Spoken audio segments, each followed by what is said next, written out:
Okay, hey guys, this is Dr. Edwards, and I received a few interview questions that I thought would be beneficial for everyone to hear. This is based on the communication or a communication student's course that she's taking, so I decided to answer in a video. So here it goes. Okay, so the first question is, where were you born and raised? I was born in East Texas, and I've my family's been there for the past 5 generations, and that's where I was born and raised. Let's see, where did you complete your higher level education? All right, so I actually did dual credit in high school, so I completed my the first part of my higher education in high school at Panola College, and then after that, I did a summer bridge program at Wiley College, and then after that, I went back to Panola after I graduated from high school and pursued my higher education career there. So I finished there Panola in 1 year, and then I attended Stephen F. Austin, and I did a double major in journalism as well as in public speaking or in speech, and that took a year. And then after that, I did my master's, and so that was the master's in communication. That took a year, and then after that, I took a 1 year break, and then I entered a doctoral program at Sam Houston State University, and finished that in, I think, 3 years. So that's my higher education journey um, so far. Here we go.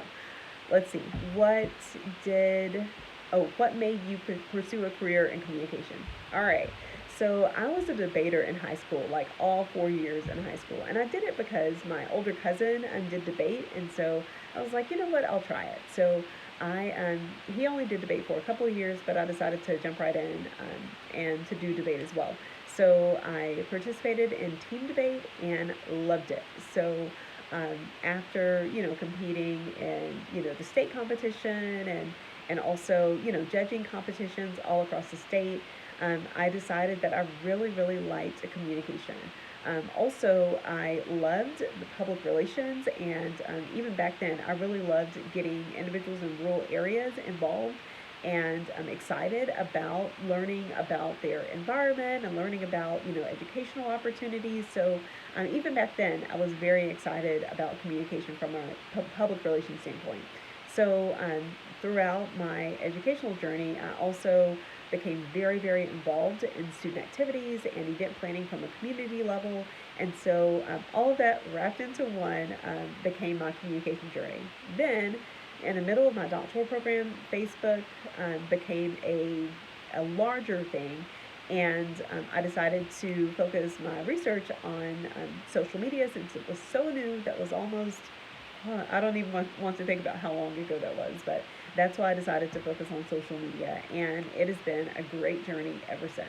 So it's always changing, always evolving, and that's why I decided to pursue a career in communication. Okay, so what drives you in your profession? Oh my goodness. So I have the most amazing colleagues ever. They motivate everyone, including me, and they always have, they have like different and very diverse experiences. So I really like working with my colleagues as well as working with students. Even though we don't get to travel right now, I love traveling with students and introducing them to new and very different activities. So even when it has to do with like a research conference, I love doing undergraduate research with students. So that's why I, love traveling with them to conferences, and they get to present, and they get to show these people at these big institutions what Tarleton's all about and the cool things that we have going on here. But also, I love traveling with students as well, especially outside of the country. So to introduce them to what they have opportunities to do when they graduate from Tarleton. So that's one thing that really drives me in my profession. All right. So what is a personal achievement that that makes you most proud professionally? You know, wow. Okay, so it's a toss-up. Every single year we do a social media conference, and so that has evolved from being a smaller conference in Stephenville to a larger conference in Fort Worth to a virtual conference this past year. And so this will be the 10th year of our Texas Social Media Conference, and I really like seeing the students present. I like seeing my colleagues present. the things that they have researched all semester long or all year long.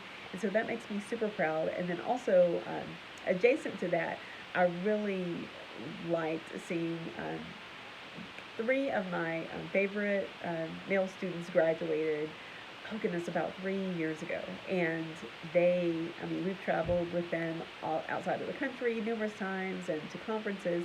But my favorite presentation so far, thus far, period, was seeing them present at the National Communication Association conference. And that was the first time that Tarleton had representation at that conference. And I was really, really excited to see them present. And then also, seeing everyone present from TSMRI, the Texas Social Media Research Institute, present at oh goodness, I think it wasn't in Norfolk, but it was the Southern States Communication Association conference.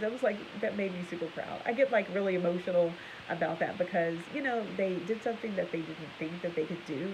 And to see them go from, I don't want to do this, to, you know what, when's the next project coming up? Just really, really hits my heart in a good way. All right. So what are some theories that I've worked on in the past? So in the past, I've actually worked on social presence theory. That's one of my favorite ones. But I really like the newer theories with social media, including some of the theories with with business as well as organizational communication.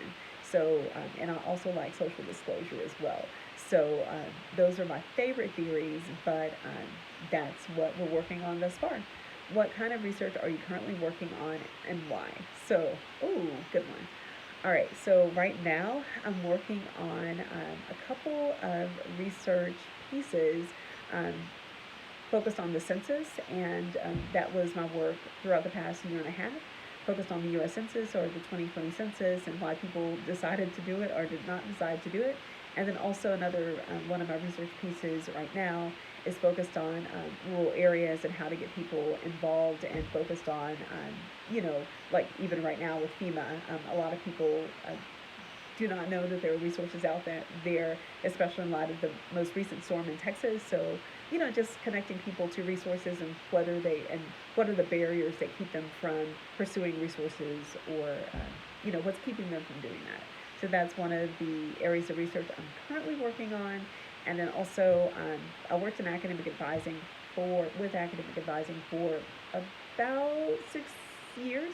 And so that's another piece that I'm working on, like with technology and academic advising. And I'm working on that with numerous institutions. So that's another piece of research that I'm working on right now.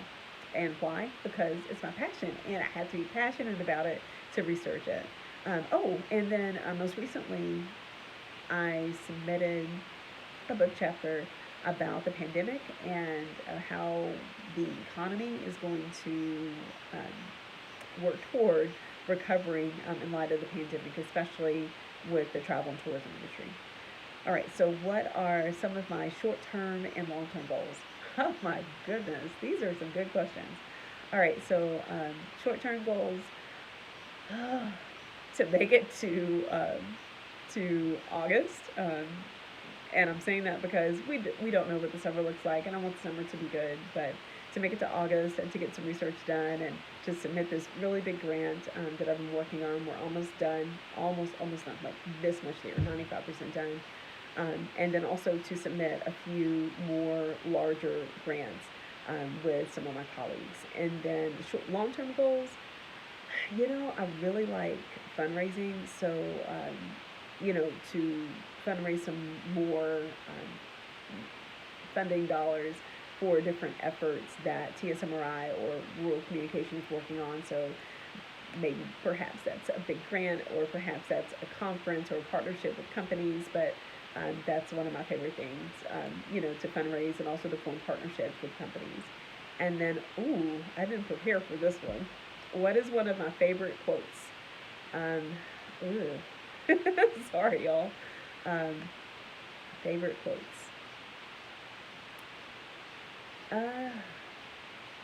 So it's not really a quote, but I used to work in student affairs and also in another form of academic affairs, and that basically means we're all focused on getting students engaged with what they're doing in class, and also, you know, being involved in different activities and everything. And so it's funny, people would be very disgruntled and like, oh, you know, people are mad, or you know, whatever. And my thing is, and I had to learn this the hard way my first 3 years working as a professional, but you know, we had situations where I've had students pass away. I've had students, you know, have um, circumstances that, you know, are beyond their control. And so my thing is, no one died, no one got hurt. It's a good day.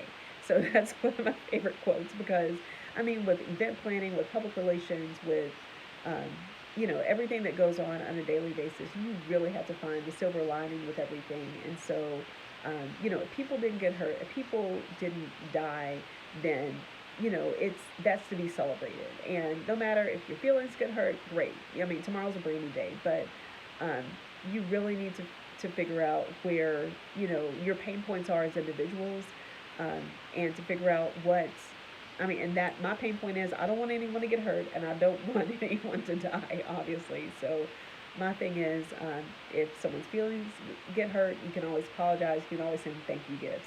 But you know, that I consider it to be a good event or a good day if the event accomplishes its goals, and also from a risk management standpoint, if nothing bad happens. All right, so those are my answers to your questions. I hope that helps. And if you have any questions, please type them down below on my YouTube link, and I'll be happy to answer those on YouTube. All right, guys, have a good day, and go out there, make a difference. See you soon. Bye, y'all.